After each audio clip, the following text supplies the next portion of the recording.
దేవుని వాక్యం ఏంటంటే అప్పుడు దేవుని బిడ్డలారా మనం గమనించినట్టయితే ఈ సొలొమోను జీవితంలో కూడా అదే జరిగింది.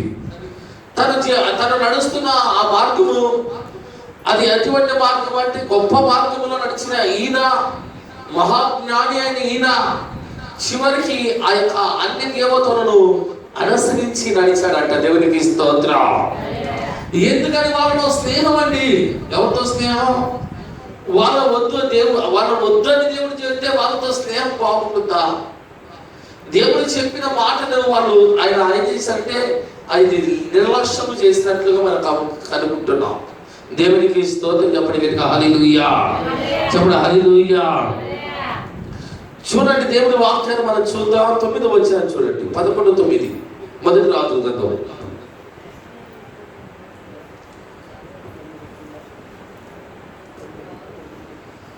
చదవండి.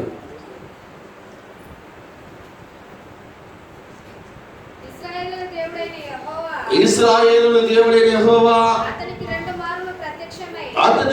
మార్లు ప్రత్యక్షమై నీవు ఇతర దేవతలను వెంబడింపకూడదని అతనికి ఆజ్ఞాపించినను సొలొమోను హృదయము ఆయన యొద్ద నుండి తొలగిపోయిను. యెహోవా తనకిచ్చిన ఆజ్ఞను అతను గైకొనకపోగా యెహోవా అతని మీద కోపగించి సెలవిచ్చినదేమనగా నేను నీతో చేసిన నా నిబంధనను కట్టడాలను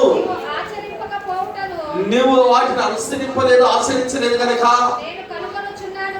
నేను కనుకొనుచున్నాను కనుక ఈ రాజ్యము నీకుండకుండా నిశ్చయముగా తీసివేసి నీ దాసులకు ఇస్తాను. ఆయనను నీ తండ్రి అయిన దావీదు నిమిత్తము నీ దినములందు నేను అలాగ చేయక నీ కుమారుడి చేతుల నుండి దాన్ని తీసివేస్తానన్నాడు. దేవునికి స్తోత్రం. చెప్పండి హల్లెలూయా, చెప్పండి హల్లెలూయా. నేను చెప్తేను వినడా, నేను చెప్పిన మాటను ఆలకించనా? నేను అందుకనే ఈ యొక్క రాజ్యాన్ని నీ యొద్ద నుండి తీసివేసి ఎవరికి ఇస్తానంట? ఎవరికి ఇస్తానన్నాడు? నీ దాసులకి ఇస్తానన్నాడు. అది ఎప్పుడు? నువ్వు ఉన్నప్పుడు జరిగినవును. ఎందుకంటే నా దాసుడైనా ఎవరికండి? దావీదుతో ఆయన చేసిన ఆ వాగ్దానాన్ని బట్టి అది నీ కాలంలో జరగదు, కానీ నీ కుమారుల యొద్ద నుండి అది తీసివేయబడుతుంది అన్నాడు. దేవునికి స్తోత్రం. ఎక్కడి నుంచి తీసివేయబడుతుందంట? నీ కుమారుల యొద్ద నుండి అది తీసివేయబడుతుంది అన్నాడు. ఇప్పుడు ఎవరి యొద్ద నుండి? దేవుడు చెప్పిన మాట విన్నాడా అంటే సొలొమోను వినడా? తను హెచ్చరించిన గద్దించిన వినా? తను చెప్పిన మాట ఏమాత్రం కూడా ఆలకించరా? ఏం జరిగింది ఆ సమయంలో అనగా చూడండి, మన వాక్యాన్ని చూద్దాం. త్వరగా 11వ అధ్యాయము 26వ వచనం చూడండి త్వరగా. మరియు సొలొమోను సేవకుడైన యెరోబామును సహా రాజ్యం మీదకి లేచెను. ఇతడు జైరాజు సంబంధమైన ఎఫ్రాయిమైన రాబోదు కుమారుడు. ఇతని తల్లి పేరు ఆమె విధవరాలు. ఇతను రాజ్యం మీదకి లేచుటకు సొలొమోను ఇల్లు కట్టించి వీలు కట్టించి తన తండ్రి అయిన దావీదు పురమునకు కలిగిన బీటలను బాగు చేయుచుండెను. అయితే యెరోబాము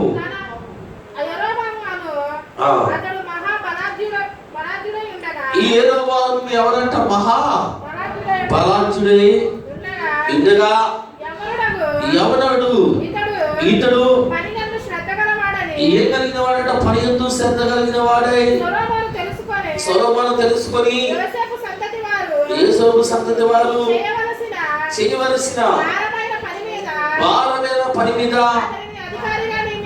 అతనిని అధికారిగా నియమించిన. దేవునికి స్తోత్రం. హల్లెలూయా. ఇప్పుడు ఈ యొక్క యెరోబామును ఏం చేశాడంట సొలొమోను అంటే, ఇతడు ఒక మంచి పనివాడు అని గుర్తెరిగాడు. ఒక మంచివాడని గుర్తెరిగి నమ్మకమైన వాడని తన పనిని అంటే ఆయన చేసే పనిని ఇంకా పెంచి ఇంకా ఒక మంచి అధికారాన్ని ఆయనకి ఇచ్చాడంట. దేవునికి స్తోత్రం. చెప్పండి హల్లెలూయా. అయితే ఈయన నమ్మకాన్ని బట్టి ఆయన పదవి అంటే ఒక ప్రమోషన్ ఇచ్చాడు. ప్రమోషన్ తీసుకున్న ఈయన ఏం కలిగి ఉండాలండి? రాజు యందు నమ్మకంగా ఉండాలా? తనకు వెంటనే ఆ ఒక్కరు ఆలోచన వచ్చేసింది. ఏమొచ్చిందంట? ఆ ఒక్కరు ఆలోచన వచ్చేసింది. చూడండి త్వరగా 38వ వచనం చదవండి.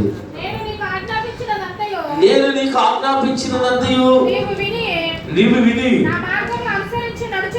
నా మార్గములో అనుసరించి నడుస్తూ నా దృష్టిలో అనుకూలమైన దాన్ని జరిగిస్తూ నా సేవకుడైన దావీదు చేసినట్లు నా కట్టడలను నా ఆజ్ఞలను గైకొని ఎడల నేను నీకు తోడుగా ఉండి దావీదు కుటుంబాన్ని శాశ్వతంగా నేను స్థిరపరిచినట్లు నిన్ను కూడా స్థిరపరిచి ఇశ్రాయేలు వారిని నీకు అప్పగిస్తాను. వారు చేసిన క్రియలను బట్టి నేను దావీదు సంతతి వారిని అది బాధపరుస్తాను కానీ అయితే నిత్యము బాధించను. బాధ పెడతా కానీ నిత్యము బాధించను. జరిగిన దాన్ని ఇది సొలొమోను యెరోబామును చంపచూడక యెరోబాము లేచి ఐగుప్తు దేశంలో పారిపోయి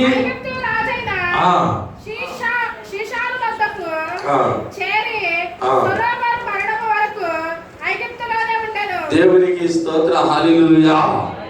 ఇది మీరు చదువుకోవచ్చు అండి. నేను అక్కడక్కడ కుదించి చెప్పాల్సి వస్తుంది. ఇప్పుడు ఈయన ఏంటంటే ఇక దేవుడు తనను ఆశీర్వదిస్తానని చెప్పిన మాట ఎవరినారంటే సొలొమోను విని ఈ యొక్క యెరోబామును సంపాదన చూశాడు. వీణ అక్కడి నుంచి పారిపోయి ఆ యొక్క అభివృద్ధిలోనే ఆయన ఉన్నాడు. ఎప్పుడైతే సొలొమోను చనిపోయాడని తెలిసిందో మరలా ఆయన తిరిగి వచ్చాడట. దేవునికి స్తోత్రం. చెప్పండి హల్లెలూయా. 12వ అధ్యాయం చదవండి. 12వ అధ్యాయం చదవండి. నేను చదువుతా ఇంకా 12వ అధ్యాయం చదవండి. రెహబామునకు పట్టాభిషేకము చేయుటకు ఇశ్రాయేలీయులందరూ షేకెముకు రాగా రెహబాము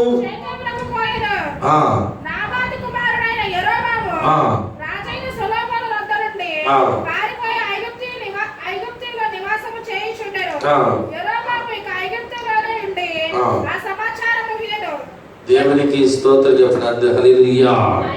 చెప్పండి హల్లెలూయా. ఈయన సొలొమోను కుమారుడు అండి. ఎవరైనా రెహబాము. ఈయన పట్టాభిషేకంగా తండ్రి చనిపోయిన తర్వాత ఆయన రాజుగా. ఈ యెరోబాము అక్కడే ఎక్కడ ఉన్నాడంట? ఆ యొక్క దేశంలోనే దాగి ఉన్నాడు. ఐగుప్తు దేశంలో దాగి ఉన్నాడు. ఈ పట్టాభిషేకం జరిగి ఈయనకి రాజ్యం అప్పగించే సమయంలో అక్కడ ఉన్న ఇశ్రాయేలీయులందరూ అడిగారు, అయ్యా మీరు చదువుకోండి, అక్కడి నుంచి చదువుకుంటా ఉంటే నేను చదువుతా అంట. వీళ్ళు అడిగారు, అయ్యా మీ తండ్రి మా మీద బరువైన కాడి పెట్టాడు, మీరు ఆ బరువైన కాడిని తీసేయండి అని అడిగారు.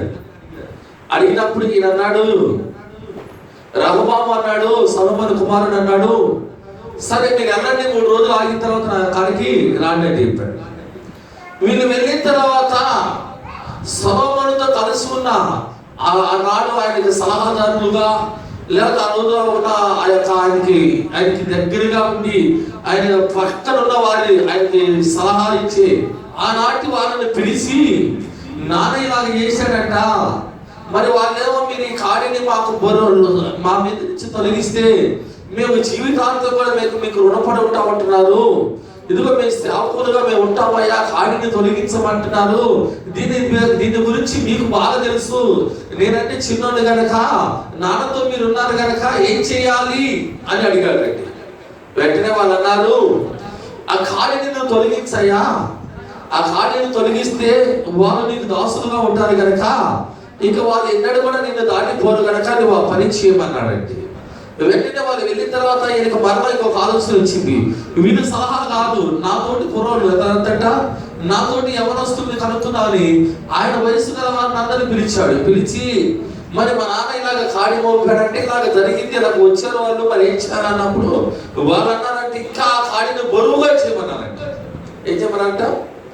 ఇంకా ఆ కాడిని బరువు చేయి, ఇంకా ఆ కాడిని మీ నాన్న అలా చేస్తే మీరు ఇంకా కొరడంతో వాళ్ళని కొట్టించు, ఇలాగ వారు హింసించు అని చెప్పినప్పుడు దావీదు ఆ యొక్క రెహబాము గారికి 3వ దినం వచ్చినప్పుడు ఆయన ఈ విషయాన్ని చెప్పాడు, మా నాన్న పెట్టిన కాడిని తీసేది కానీ దాన్ని మరలా ఎక్కువగా చేస్తాను అన్నాడంట. దేవునికి స్తోత్రం. అప్పుడు వీళ్ళు వెళ్ళి యెరోబాముని తీసుకొని వచ్చారు. వీళ్ళు 10 గోత్రాలు, ఎన్ని గోత్రాలంట? 10 గోత్రాలు వారు ఇక యెరోబాముని తీసుకొని వచ్చారండి. ఇక్కడ మనం గమనించినట్లయితే ఇక్కడ యూదా గోత్రమానికి రెహబాము ఏమో రాజుగా ఉన్నాడు, ఈ 10 గోత్రాలకి యెరోబాము ఏమో రాజుగా ఉన్నాడు. ఈ 10 గోత్రాలు క్రింద రాజు ఉన్నాడు. ఈయన ఏం చేశాడు తెలుసా? యెరూషలేమునకు వెళ్ళాలి. ఎక్కడికి వెళ్ళాలండి ప్రార్థనకు? యెరూషలేములో మందిరం ఉంది. చెప్పండి బేస్తులతో చెప్పండి గట్టిగా హల్లెలూయా. చరిత్ర చదువుతున్నాడు, ఎవరికి అర్థమైంది చరిత్ర అంటే మొత్తం కంప్లీట్గా అర్థమైంది మీకు. దేవుడికి స్తోత్రం చెప్పండి గట్టిగా హల్లెలూయా. ఇప్పుడు ప్రార్థన చేయడానికి మనం ఎక్కడికి వెళ్ళాలి? యెరూషలేముకి వెళ్ళాలి. ఈయన యెరోబాము ఏం చేశాడు తెలుసా? ఈ 10 గోత్రాల వాళ్ళు అక్కడికి వెళితే ఇప్పుడు ఆయన సొలొమోను కుమారుడు కదా రెహబాము, ఆయనతో వీళ్ళు మరలా స్నేహం చేస్తే ఈ 10 గోత్రాల వాళ్ళు నన్ను చంపేస్తారు. ఎవరినంట? ఎవరు చంపేస్తారంట?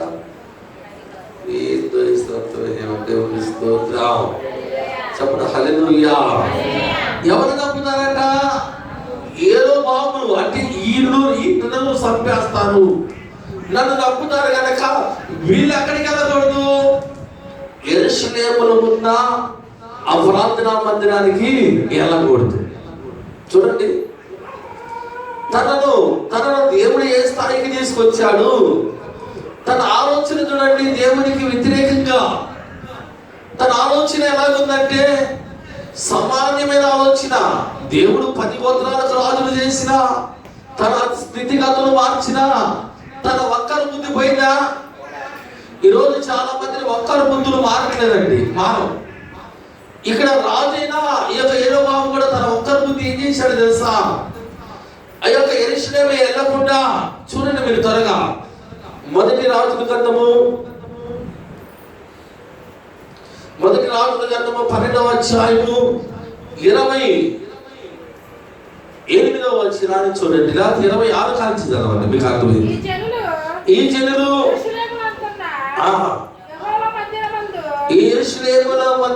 యెరూషలేములో ఉన్న యెహోవా మందిరము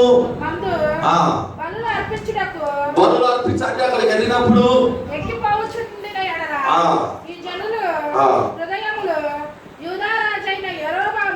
ఇప్పుడు యూదా రాజైన రెహబామును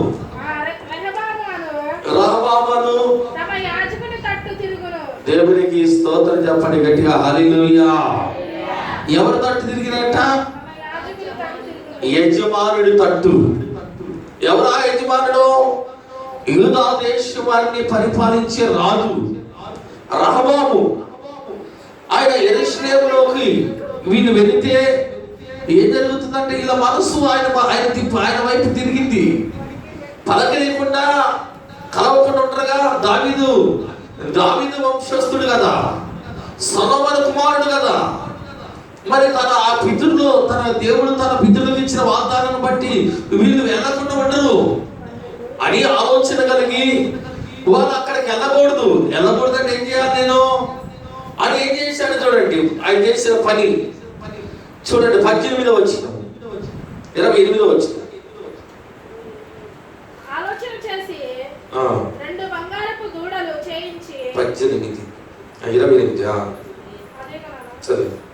ఆలోచన చేసి 2 బంగారపు దూడలు చేయించి. ఎన్ని బంగారపు దూడలు చేయించారంట?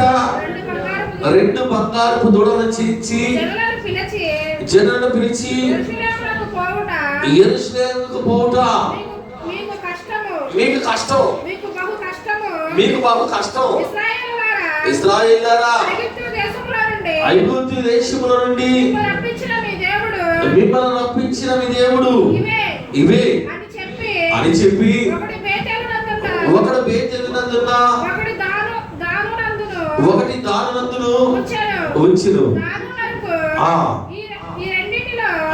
ఒకదాని జనులు పూజించడం వలన రాజు చేసిన కార్యము పాపములకు కారణమాయెను. దేవునికి స్తోత్ర, హల్లెలూయా. ఇప్పుడు ఏ పని చేయించాడని ఈయన చేయించిన పని ఏంది? వారు అక్కడికి వెళితే తనకు ఏదైనా ఇబ్బంది కలిగిందని 2 దూడలను చేయించి 2 స్థలాల్లో దాన్ని పెట్టి దానిని పూజించండి, మీ దేవుడు ఇదే. ఏంటంట? దేవుడు ఏం చెప్పాడు? నా యొక్క దాసుడైన దావీదును లాగా నేను నిన్ను కూడా నీ సంతానం కూడా అలా చేయాలనుకుంటున్నాను. జాగ్రత్త అంటే విన్నాడా? మనిషి ఆలోచన ఎలా ఉంటుందంటే తను ఏదో చేయాలని తాపత్రయం, తన యొక్క ఆలోచన, తన ఊహలు ఎలా ఉంటాయంటే దేవునికి వ్యతిరేకంగా, దేవుని నామానికి వ్యతిరేకంగా, దేవుని కార్యాలకు వ్యతిరేకంగా మనిషి బ్రతుకుతాడు. మనిషి ఏదో సాధించాలనే ఆశ కానీ, దేవునికి వ్యతిరేక సంబంధమైన జీవితం కానీ, దేవునికి వ్యతిరేక సంబంధమైన ఈ ఆయుధం కానీ వర్తిల్లదు. తను చేసిన పనిని బట్టి దేవుడు ఏం జరిగిందంట? పాపము చేయడానికి కారణమయ్యాడంట. అంటే ఏం చేయించాడినా? విగ్రహారాధన చేయించాడు. విగ్రహారాధన చేయడానికి ప్రాముఖ్యమైన కారణమా ఆయనే. ఇశ్రాయేలు ప్రజల చేతుల నుండి వెళ్ళిపోతారేమో, అధికారం పోతుందేమో. ఈ రోజున దేవుని వాక్యం వింటున్నప్పుడు దేవుని బిడ్డలారా, చాలా మంది ఇటువంటి పరిస్థితుల్లో ఉన్నారండి. ఏదైనా తిమ్మిరి బిమ్మిరి చేసినా సరే మా స్వాధీనంలో ఉండాలి, మాలో ఉండాలి, మాది మేము అన్నట్లుగా దేవునికి వ్యతిరేక సంబంధమైన పనులు కూడా ఈ రోజున చాలా మందిని చేయిస్తున్నారు, చేస్తున్నారు కూడా. అలాగ చేయడం వలన ఏం కలుగుతుందంట? దేవుని ఎదుట వారు పాపము చేయించినట్లుగా ఎవరి గురించి రాయబడింది? ఈ యొక్క ఏదో బాబు గురించి రాయబడింది. ఈయన చేసిన పనిని బట్టి చూడండి, ఈయన చేసిన మొదటిగా విగ్రహారాధన చేయటానికి తను పూనుకున్నాడు. రెండోదిగా చూడండి మొదటి రాజుల గ్రంథము 12వ అధ్యాయము 31వ వచనం చూడండి. మీరు చదువుకుంటే అంతా చదవాలి, మీరు అంత నేను చెప్పేది వినండి, తర్వాత చదువుకోండి. మరియు ఈయన ఏం చేశాడు తెలుసా? ఉన్నత స్థలాలను కట్టించి మందిరాలుగా ఏర్పరిచి లేవీలు కానీ సాధారణమైన వారిలో కొందరిని యాజకులుగా నియమించెను. దేవునికి స్తోత్రం, హల్లెలూయా. ఈయన ఉన్నత స్థలాలు కట్టించాడు. అంటే ఈయన ఒక ప్రార్థనా మందిరాలు కట్టించేశాడు. ఎందుకంటే ప్రజలు బాగూడదు, నా చేయి దాటి బాగూడదు అని కట్టించి సామాన్యమైన మానవులట, అంటే యాజకులుగా. ఎవరంటే యాజకులు, ఎవరి సేవకులు అనిగా ఉంటుంది మాట. వీళ్ళు ఈయన ఏం చేశాడంటే సామాన్యమైన వాళ్ళని తీసుకొచ్చి వీళ్ళే యాజకులు, వీళ్ళే సేవకులు. ఎవరంట? వీళ్ళు యాజకులు, వీళ్ళు సేవకులని వారిని ఆ స్థలాలలో ఉంచాడంట. దేవునికి స్తోత్రం. చెప్పండి హల్లెలూయా.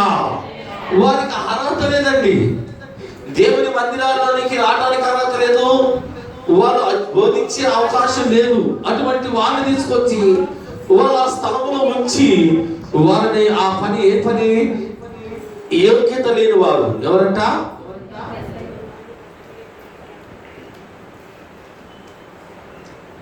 చెప్పండి దేవునికి స్తోత్రం. చెప్పండి చెప్పండి హల్లెలూయా.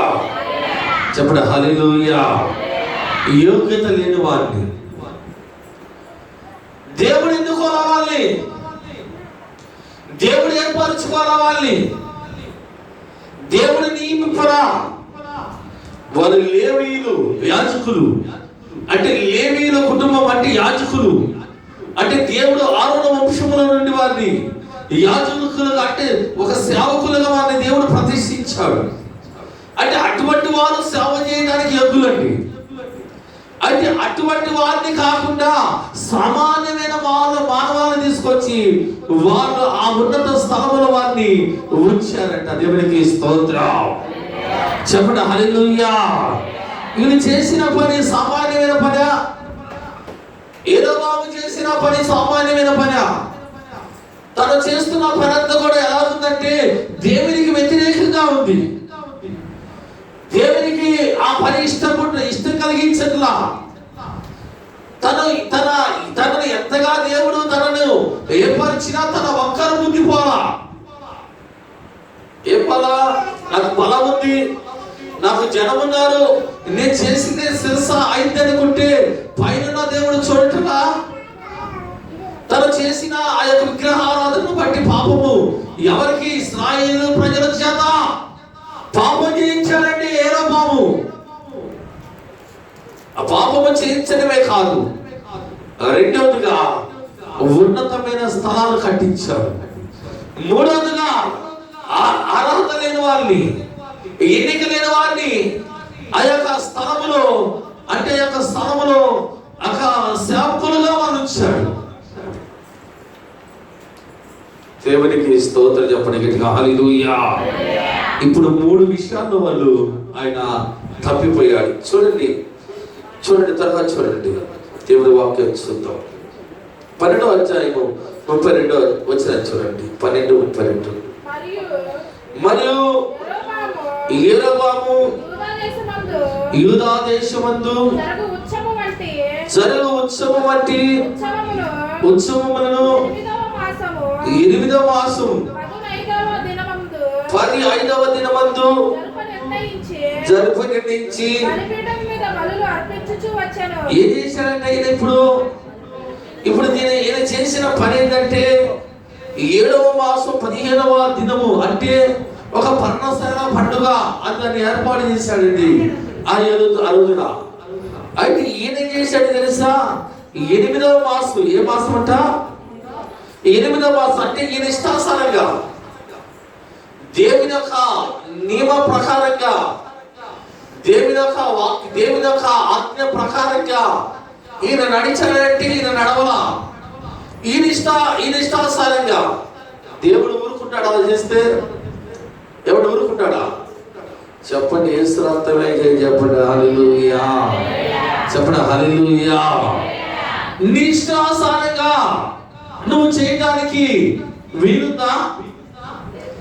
దేవుడి నియమాన్ని నువ్వెవరంటే మార్చడానికి, దేవుని యొక్క ఆజ్ఞను నువ్వెవరంటే మార్చడానికి. దేవుని వాక్యములో ఒక మాట రాయబడింది కదా, ఒక పొన్నైనను ఒక సున్నైనను తీసివేయకూడదని రాయబడిందిగా. అంటే ఎలాగ మారుస్తారని, ఎలాగ మార్చాలని, ఇలాగ మారడం వలన ఏం జరుగుతుంది అంటే దేవుని ఇష్టం అనేది లేదా? అంటే నీ అధికారము, నీ యొక్క పెద్దనము నీ యొక్క అధికారము, నీ పెద్దనము చలామణవుతుందని నిష్ఠాసారంగా చేస్తావా? ఇలాగ చేశాడండి యెరొబాము. ఏం చేశాడు? తన పెద్దనం కదా, తన ఇష్టం కదా, తన ఇష్ట ప్రకారంగా మార్చడం ప్రారంభించాడు. మార్చడమే కాదు, ఈ యాజకులు అర్పించాల్సిన బలులు యెరోబాము అర్పించడం ప్రారంభించాడట. దేవునికి స్తోత్రం చెప్పండి గట్టిగా, హల్లెలూయా చెప్పండి, హల్లెలూయా. దేవుని సేవకులు చేయాల్సిన పని, దేవుని సేవకులు చేయాల్సిన ఆ నియమము, ఆ పని ఎవరు చేయటం ప్రారంభించారండి? సామాన్యమైన పనిగా. ఏమండి, దేవుడు ఊరుకుంటాడా అలా చేస్తే? ఏమంటే అలా ఊరుకుంటాడా? అంటే ఈ రోజున ఎలా ఉందంటే, వెన్నిక లేకపోయినా మనుషులు ఏంటంటే వాళ్ళు ఊహలాగునే అంటే ఏర్పాటు లేకపోయినా వారికి వారు కల్పించుకొని ఏంటంట, వాళ్ళకు వారు కల్పించుకొని మేము కూడా చేస్తాము, చేయగలము అని ఆ రోజున వాళ్ళు చేసినట్లుగా ఈ రోజున అలాగ జరుగుతుందండి. దేవునికి స్తోత్రం చెప్పండి, హల్లెలూయా. దేవుని చిత్తము లేని ఆ మార్గము, దేవుని చిత్తము లేకుండా, దేవుడు పిలుపు లేకుండా మనంతటిగా మనం ఏర్పరచుకుని, మనంతటిగా మనం స్థాపించుకున్నది ఏ మాత్రం కూడా నిలవదంట, అడ్రస్ లేకుండా పోయిందంట. దేవునికి స్తోత్రం చెప్పండి గట్టిగా, హల్లెలూయా. దేవుని వాక్యం వింటున్నా ప్రియ దేవుని బిడ్డలారా, మనం గమనించినట్లయితే దేవుని చిత్తమై ఉండాలి. దేవుని చిత్తము కాకుండా మన ఇష్టాసానిగా మనం చేస్తామంటే జరిగే పని కానే. జరిగిందా చెప్పండి, జరిగిందా? దేవుని యొక్క వాక్యాన్ని మనం గమనించినట్లయితే దేవుడు ఒక నిబంధన ఉందండి, దేవుడు ఒక నియమం ఉంది. ఆ నియమ ప్రకారంగా మార్గంలో మనం నడిస్తే దేవుడు మనల్ని ఆశీర్వదించడం ప్రారంభిస్తాడు. అంతేగాని మనకు అధికారం ఉంది, మనం ఏదైనా చేయగలమని మనం ఆలోచిస్తే దీనికి నీవే ఏం కట్టుకున్నాట? దేవుని ఎదుట పాపాన్ని కూడగట్టుకుంటావు. దేవునికి స్తోత్రం చెప్పండి, హల్లెలూయా. 11వ అధ్యాయం మొదటి వచ్చిన చూడండి. మీరంతా చదువుకోండి, 15వ అధ్యాయం దాకా మొత్తం ఉండింది, మీరు చదువుకోండి. అంతటా దైవజనుడైన ఒకడు యెహోవా చేత సెలవు. అంటే ఇప్పుడు అసలైన వచ్చాడు, అసలైన పంపించాడు ఆయన. చదవండి. యూదా దేశము నుండి బేతేలునకు వచ్చాడు. ధూపం వేయుటకై యెరోబాము ఆ బలిపీఠం యొద్ద నిలిచి ఉండగా ఆ దైవజనుడు యెహోవా ఆజ్ఞ చేత, ఎవరి ఆజ్ఞ అంట? యెహోవా ఆజ్ఞ చేత బలిపీఠమునకు ఈ మాట ప్రకటన చేసెను. బలిపీఠమా, బలిపీఠమా, యెహోవా సెలవిచ్చినదేమనగా దావీదు సంతతిలో యేషయాను నీ మీద ధూపం వేసిన ఉన్నత స్థలము యొక్క యాజకులను అతడు నీ మీద అర్పించెను. అతడు మనుష్య శాల్యములను నీ మీద దహనము చేయును. ఈ బలిపీఠము బద్దలైపోయి దాని మీద నున్న బొగ్గి ఒలికిపోవుటే యెహోవా ఇచ్చు సూచన అని చెప్పి ఆ దినమున ఆ ప్రవక్త సూచన ఒకటి ఇచ్చెను. బేతేలినందున్న బలిపీఠమును గురించి ఆ దైవజనుడు ప్రకటించిన మాట రాజైన యెరోబాముని బలిపీఠము మీద నుండి తన చేయి చాపి వారిని పట్టుకోమని చెప్పగా అతను చాపిన చెయ్యి, ఆ చెయ్యి ఎండిపోయిందట. దేవునికి స్తోత్రం చెప్పండి, హల్లెలూయా. ఎవరిని పట్టుకోమని? ఆ దైవజనులను పట్టుకోమని.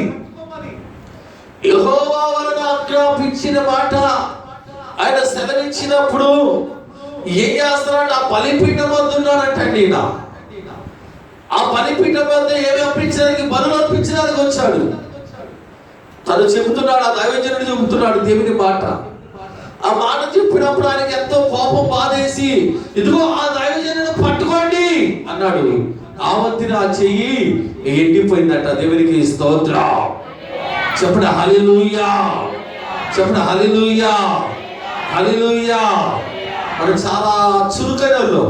ఎందుకంటే మనం ఎక్కడైనా సరే హుషారుగా తిరుగుతాం. ఎక్కడైనా ఏ స్థలాన్ని హుషారుగా కూర్చుంటాం. ఇంకా మనం ఏంటంటే రాత్రి నుంచి మన ఇష్టమే. మందిరాలకు వచ్చేసరికి లేదు మాత్రం ఎలా ఉంటారంట. చెప్పండి దేవునికి స్తోత్రం, చెప్పండి గట్టిగా హల్లెలూయా. ఆ చురుకుతనం ఉండట్లా, ఏముండట్లా? చెప్పండి దేవునికి స్తోత్రం, చెప్పండి, చెప్పండి హల్లెలూయా. దేవుని వాక్యం వింటున్నప్పుడు దేవుని బిడ్డలారా మనం గమనించినట్లయితే ఇక్కడ ఆ యొక్క యెరొబాము చెయ్యి వెండిపోయిందండి. మరలా దైవజనుడు ప్రార్థించగా ఆ చెయ్యి మామూలు చెయ్యిగా మారిందట. దేవునికి స్తోత్రం, చెప్పండి గట్టిగా హల్లెలూయా. తను ఏం చేశాడు అనగా తను చేసిన పని ఇశ్రాయేలుల విషయంలో ఏం జరిగిందో చూడండి. 14వ అధ్యాయము 14 వచ్చిన చూడండి.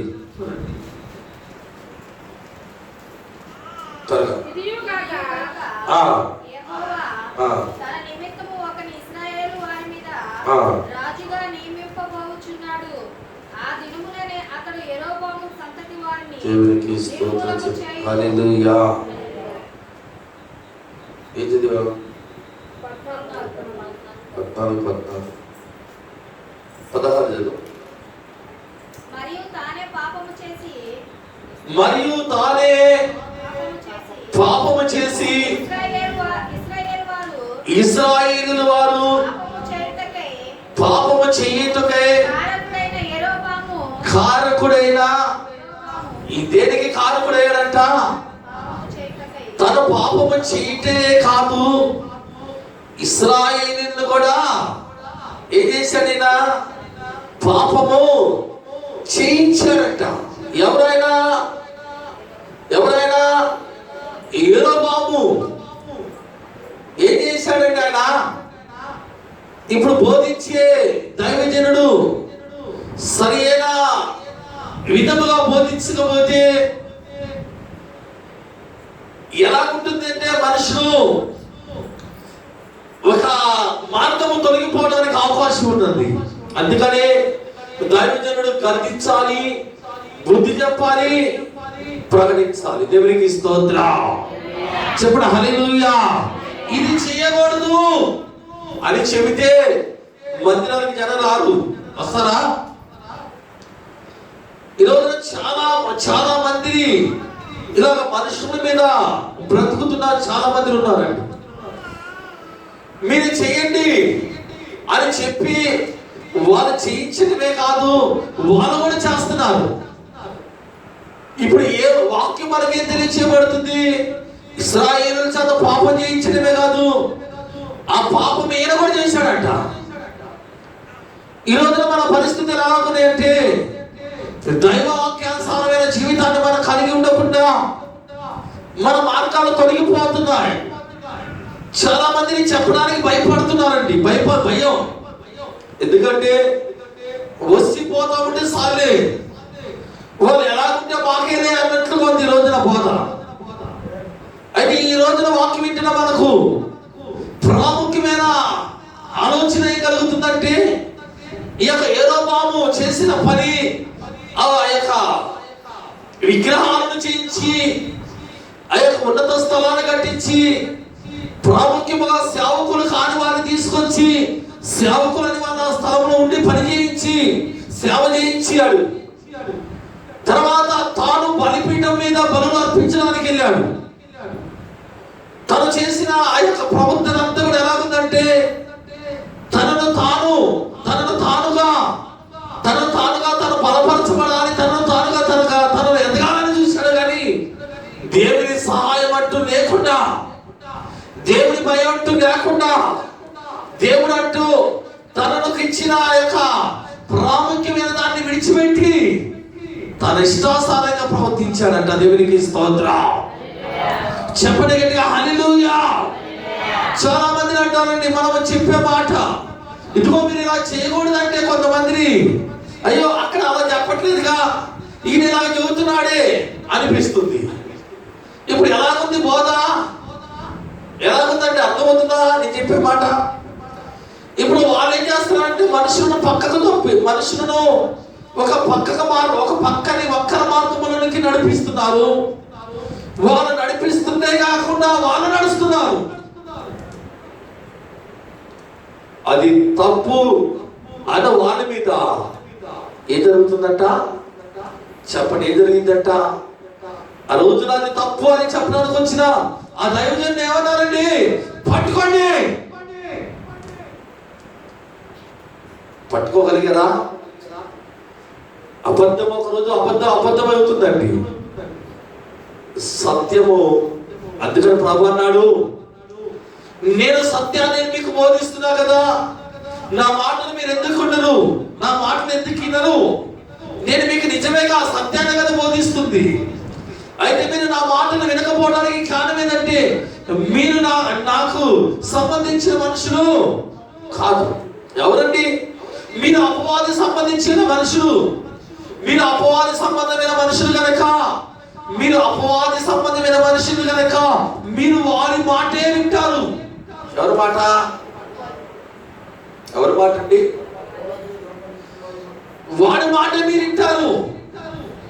మీరు నా తండ్రి నా వల్ల నాకు సంబంధించిన మనుషులైతే మీరు నా మాటే చెప్పండి. దేవునికి స్తోత్రం చెప్పండి. చెప్పండి, గట్టి చెప్పండి హల్లెలూయా. చెప్పండి హల్లెలూయా, హల్లెలూయా. ఈ రోజున వాక్యం వింటున్నా దేవుని బిడ్డలారా, మనం గమనించినట్లయితే మన జీవితాలలో మనం కొనసాగిస్తున్న భక్తి విషయంలో కానీ, నువ్వు వెళుతున్న మార్గ విషయంలో కానీ నువ్వు యథార్థంగా నడవగలుగుతున్నావా? యథార్థంగా జీవించగలుగుతున్నావా? యథార్థమైన భక్తిని కొనసాగిస్తున్నావా?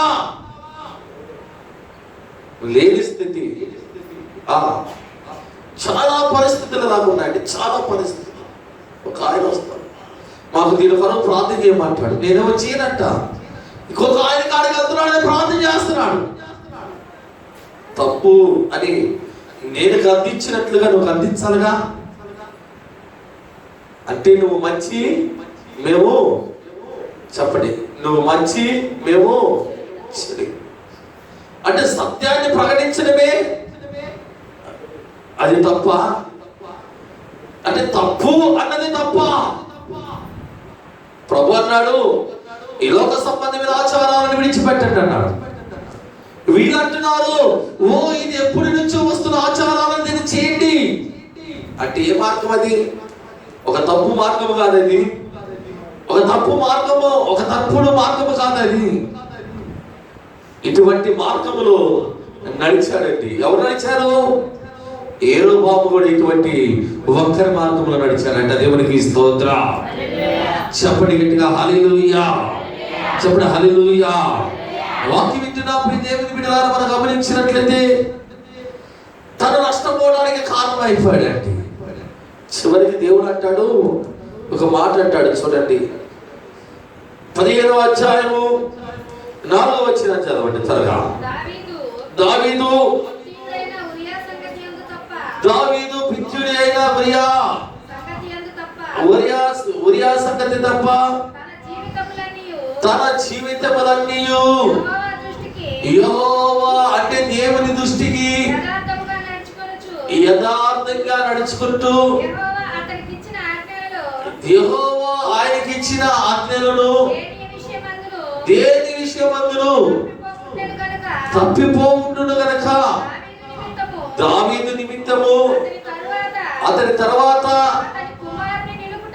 అతని కుమారుని నిలుపుటకు యెరూషలేమును స్థిరపరచుటకును అతని దేవుడైన యెహోవా యెరూషలేమునందు దావీదుకు దీపముగా. దేవునికి స్తోత్రం చెప్పండి గట్టిగా హల్లెలూయా. అంటే ఎలాగ నడిచాడంట? యథార్థంగా నడిచాడండి. అందుకనే దావీదును బట్టి దేవుడు అంటాడు, దావీదు నా హృదయానుసారుడు. ఈ రోజున వాక్యం వింటున్నా, మనం ఎలా ఉన్నా? యథార్థంగా మనం ఉంటున్నామా? మన స్నేహాలు ఎవరితో? దేవుని వాక్యం మనకు తెలియచేయబడతలేదా? దుష్టుడి ఆలోచన చప్పున నడవక, పాపుల మార్గమని నిలవక, అపవాసులు కూర్చున్న చోట కూర్చోనక, యెహోవా ధర్మశాస్త్రమును దివారాత్రులు ధ్యానించువాడు. అంటే మనం ఎక్కడ కూర్చుంటున్నా, ఎవరితో స్నేహాలు చేస్తున్నా? అంటే వాళ్ళతో మనకు పొద్దా, వాళ్ళతో మనకు స్నేహాలా? చెప్పండి. ఏం చేస్తున్నారంటే వాళ్ళు చేయడమే కాదు, కొద్ది రోజులు పోతే నీచాత కూడా వాళ్ళు చేయిస్తారు. అర్థమైందా? అర్థమైందండి? చాలా మంది ఎలాగున్నారంటే బావిలో కప్పలాగా ఎలాగున్నారంట అండి. బావిలో కప్ప చేసింది బయటకు వచ్చింది. ఆ సమయంలో లోపల నుండి బ్యాక్ బ్యాక్ బ్యాక్ అని అనిస్తుంది. చెప్పండి, దేవునికి స్తోత్రం చెప్పండి. హల్లెలూయా. యేసయ్య గారు అంటాడు, నేతి బీరకాయే. ఏం లేదంటే బీరకాయలో, ఏం లేదంటే బీరకాయలో, నేతి బీరకాయలో ఏమున్నారంట? నేతి బీరకాయే. అయితే ఏం లేదు, విశ్వాసం లేదు. ఏం లేదంట? ఏం లేదండి, విశ్వాసం లేదు. ఏం లేదు, మనకు ధైర్యం ఉండదండి. ఎలా ఉంటుందంటే రాత్రి చెప్పాను, ఇదే నమ్మకలు. ఇదిగో వాళ్ళు చేసే దానికి మనం చేయాలంటే అది జరిగే పని కాదు. మార్చుకుందాం. ఎందుకంటే నువ్వు అనుకోవచ్చు ఇది పర్వాలేదులని, వెంటనే ఆ యొక్క శాపం అనేది దేవుడు మన మీదకి విడుదల చేస్తాడు. నేను మరలా చెబుతున్నా, వెంటనే అది అమలవుతుంది. నువ్వు లోబడినందు వలన, లోబడి నువ్వు దేవునికి వ్యతిరేకంగా లోబడి అయ్యో అన్ని దేవతలకు అర్పించిన వాటిని తినడం వలన, ఇదిగో అన్యులతో కలిసి నువ్వు సాంగత్యము చేయడం వలన, అన్యులు కుటుంబాలతో కలిసి నువ్వు భోజనాలు చేయడం వలన, అన్యుల కుటుంబాలతో కలిసి వాళ్ళు అర్పించినవై నీవు తినడమే కాదు, నీవు ఆ ఇంటికి దాటం వలన జాగ్రత్త. దేవుడు చూడలే అనుకుంటున్నావేమో. వీటినన్నిటిని బట్టి నువ్వు ఒక దినమున మూల్యము చెల్లించాల్సిందే. దేవునికి స్తోత్రం. యెరొబోము చెల్లించాడండి. యెరొబోము అటు మూల్యము చెల్లించాడు. దేవునికి వ్యతిరేకంగా ఎవరైనా సరే చేసినట్లయితే వాళ్ళని దేవుడు క్షమించాలంట. దేవునికి స్తోత్రం. చెప్పండి హల్లెలూయా. ఈరోజు వాక్యం వింటున్నా మీరు ఆలోచించండి, మనము దేవునికి ఎక్కడ వ్యతిరేకంగా జీవిస్తున్నాం, ఎక్కడ వ్యతిరేకంగా నడుస్తున్నాం, ఎక్కడ వ్యతిరేక సంబంధమైన జీవితాన్ని మనం కలిగి ఉన్నాము. ఒక్కసారి మన అంతరాత్మను మనము పరిశీలించుకోవాలండి. ఎందుకంటే నువ్వు ప్రత్యేకించబడిన నీవు ప్రత్యేకంగానే జీవించాలి. దేవునికి స్తోత్రం. చెప్పండి హల్లెలూయా. ప్రత్యేకించబడిన నీవు ప్రత్యేకంగానే బ్రతకాలి. లోబడకూడదు. ఎవరికి లోబడాలి? నువ్వు దేవునికి లోబడకుండా దేవునికి వ్యతిరేకమైన వాటికి లోబడినంత కాలము దేవుని సహాయాన్ని కోల్పోతావు. లోబడని ప్రజలకు శ్రమ అంటున్నాడు దేవుడు. వారు లోబడని ప్రజలు నేను వారి వెంట వద్దనన్నాడా? ఈ రోజున విశ్వాసం లేదండి. నేతి బీరకాయలు నేయలేనట్లుగా మనుషులు విశ్వాసాన్ని కోల్పోతున్నారు, దేవునికి దూరం అయిపోతున్నారు, లోకానికి దగ్గరగా ఉంటున్నారు. ఇటువంటి పరిస్థితుల్లో నువ్వు జీవించి ఇటువంటి పరిస్థితుల్లో కొనసాగితే దేవుడి వాక్యం తెలియచేయబడుతుంది. ఖచ్చితంగా నీ బలము, నీ యొక్క అహంకారము, నీ ఆవభావములు అవి ఏవి కూడా నువ్వు అనుకుంటున్నావు అవి కొనసాగుతాయనే ఉంటాయి అనుకని ఒక రోజున అవన్నీ కూడా తొలగిపోతాయి. దేవుని యొక్క తీర్పు నీ మీదకి వస్తుంది. దేవునికి స్తోత్రం చెప్పండి. హల్లెలూయా. తలలో వచ్చండి, కళ్ళు మూసుకోండి. అందరూ కూడా తలలో వచ్చండి. ఈ రోజున దేవునికి